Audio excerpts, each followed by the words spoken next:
अब हम बात करते हैं कि हमारी कंट्रोलिंग की इंपॉर्टेंस क्या है, क्या जरूरत है हमको कंट्रोलिंग की। पहली बात, it helps in the minimizing errors. मैंने आपको बताया कि यहाँ पे अपने एरर को क्या करना है, मिनिमाइज करना है। 100 का डेविएशन आए, अपने को डेविएशन धीरे धीरे कम करना है। 100 से 90, 90 से 80, 70, 50, 40 एंड सो ऑन।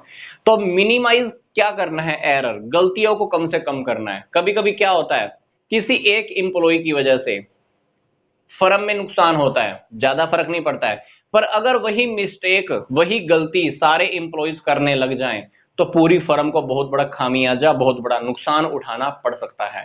तो कंट्रोलिंग क्या होता है, क्या करता है, हमारी एरर्स को मिनिमाइज करता है, गलतियों को कम से कम होने दे के चांसेस के ऊपर लेके जाता है कि हमारी गलतियां कम से कम हो, मिस्टेक कम से कम हो, फ्रॉड कम से कम हो। अगली बात, helps in the improving quality, quality को इंप्रूव करता है। फॉर एग्जाम्पल, आपको हर स्टेप पे क्वालिटी चेक करनी होती है। फॉर एग्जाम्पल, मान लीजिए आप फैक्ट्री चला रहे हो, आपका काम है गेहूं से आटा बनाना, गेहूं से आटा बनाना। हम क्या करेंगे, गेहूं की पहले क्वालिटी चेक करेंगे, गेहूं सही है कि नहीं है। फिर हम मशीन की क्वालिटी चेक करेंगे, मशीन सही प्रोडक्शन करेगी नहीं करेगी। फिर हम आटे की क्वालिटी चेक करेंगे, फिर आटा जिसके अंदर पैक होना है उस पैकिंग की क्वालिटी चेक करेंगे। तो हमको हर लेवल के ऊपर क्वालिटी चेक करनी होती है। क्वालिटी अच्छी अगर हमारी मेंटेन होती है तो हमारी फर्म की, हमारी ऑर्गेनाइजेशन की सेल बहुत इंक्रीज हो जाएगी। सेल इंक्रीज होगी तो डेफिनेटली हमारे प्रॉफिट भी इंक्रीज हो जाते हैं। तो कंट्रोलिंग करना इसलिए जरूरी होता है।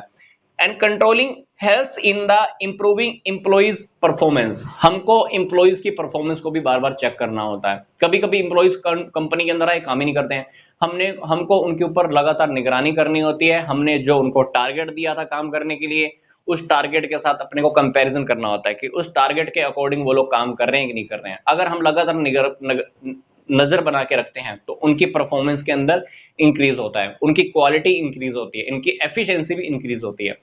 फिर helps in the facing the challenge changing environment. हमको पता है कि जब भी हम कोई बिजनेस चलाते हैं तो इन्वायरमेंट के अंदर काफी सारे चेंज आते हैं।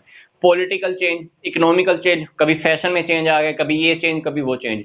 हमको क्या करना होता है, उस चेंज होने वाले इन्वायरमेंट के साथ उसके अकॉर्डिंग ही चलना होता है। अगर आप कंट्रोलिंग लेके चल रहे हो तो आप अपने बिजनेस को उस चेंज होने वाले इन्वायरमेंट के अकॉर्डिंग ढाल सकते हो और आगे सर्वाइव कर सकते हो। अगर आपको कंट्रोल करना नहीं आता है, प्रोडक्ट को चेंज करना नहीं आता है, पॉलिटिक्स के अकॉर्डिंग, पॉलिटिक्स मान लो चेंज होगी, फैशन चेंज हो गया, फैशन के चेंज होने की वजह से अगर आप अपनी कंट्री के अंदर, अपनी कंपनी के अंदर मान लो आप क्वालिटी को चेंज नहीं कर सकते हो, प्रोडक्शन को इंक्रीज या डिक्रीज नहीं करते हो, फैशन के टेक्नोलॉजी में चेंज नहीं करते हो, तो डेफिनेटली आप सर्वाइव नहीं कर पाओगे। इसलिए हमको इन्वायरमेंट की चेंज होने के हिसाब से चलना होता है। वो तब पॉसिबल होगा जब आप कंट्रोल कर लेते हो हाथों हाथ। अगली बात है, it helps in the facing the organizing organization complexities. कभी कभी ऑर्गेनाइजेशन के अंदर काफी सारी कॉम्प्लेक्सिटी होती है, काफी सारी प्रॉब्लम्स होती है, हमको उनको भी कंट्रोल करना आना चाहिए। फॉर एग्जाम्पल, हमारा कभी ऑर्गेनाइजेशन का स्ट्रक्चर कभी इतना गड़बड़ होता है कि लोग एक दूसरे से बात ही नहीं करते हैं, इन्वायरमेंट अच्छा नहीं है।